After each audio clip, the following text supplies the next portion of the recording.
الصلوۃ والسلام فرمایي یو ښایسته بنګله مې ولیدله او د هغې بنګلې مخې ته یو ښایسته جینۍ ناسته ده او په دې مخ باندې اوبه راچې مخ لاس داسې کوي په دې مخ باندې چې د الله پر راواچي داسې که نه او د دې مخ نه د اوبه د ښکته څاڅي وایي دا څاڅکي داسې ښکاري لکه ملغلرې د اوبو دا څاڅکي داسې ښکاري لکه ملغلرې چې د دې د مخ نه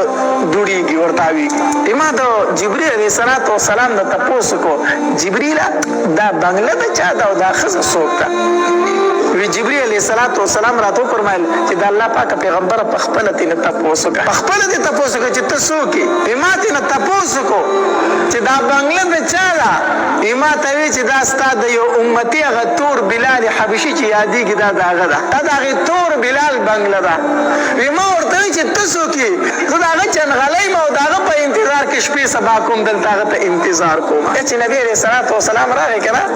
نو بلال رضی الله تعالی سره خندل وی بلاله کوم عمل دې شروع کړی دی چې ګرځې په دنیا کې او د خپو کشار دې په جنت کې اورېده شي دا کوم عمل دې شروع کړی بلاله څه عمل دې شروع کړی دی ګرځې دلته خو د خپو اواز دې ما په جنت کې اورېدو دا کوم عمل دې کوي بلال رضی الله تعالی عنه فرمایل اذا الله پاک پیغمبر ما ته خپل څه جدا داسې خاص عمل نه دی معلوم ما ته څه خاص عمل جدا داسې نه معلوم چې زه کومه